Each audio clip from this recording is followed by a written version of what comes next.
Stefanović je prisustvovao snimanju časa na temu bezbedno korišćenja interneta i društvenih mreža, koji će u okviru ovog predmeta đaci u ovoj školskoj godini zbog aktuelne situacije sa koronavirusom pratiti online.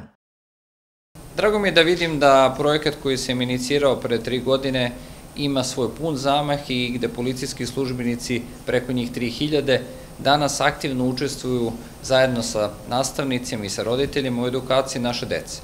Važno nam je da naše deca budu bezbedne. Važno nam je da budu što dalje od predatora, od svih onih koji im nude drogu, oni koji ih vrebaju na internetu ili oni koji mogu da ih ugroze u saobraćaju.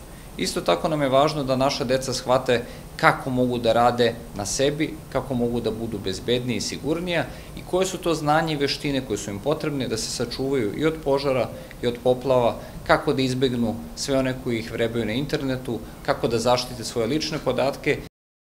On je podsjetio i da je MUP razvio besplatnu aplikaciju u formi vodiča za bezbednost dece, namenjenu i mališanima i njihovim roditeljima i napomenuo da će, imajući u vidu situaciju sa koronavirusom, policijski službenici koji rade i u okviru predmeta osnovi bezbednosti dece snimiti predavanja kratkim segmentima do 5 minuta.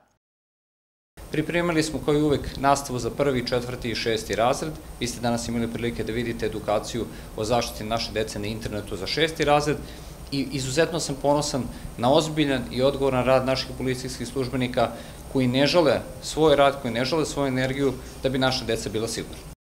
U okviru programa o osnovi bezbednosti dece, koji je u osnovne škole uveden na inicijativu ministra Stefanovića, pripadnici Ministarstva unutrašnjih poslova i penzionisani policajci do sada su učenicima 1., 4. i 6. razreda održali više od 163.000 predavanja.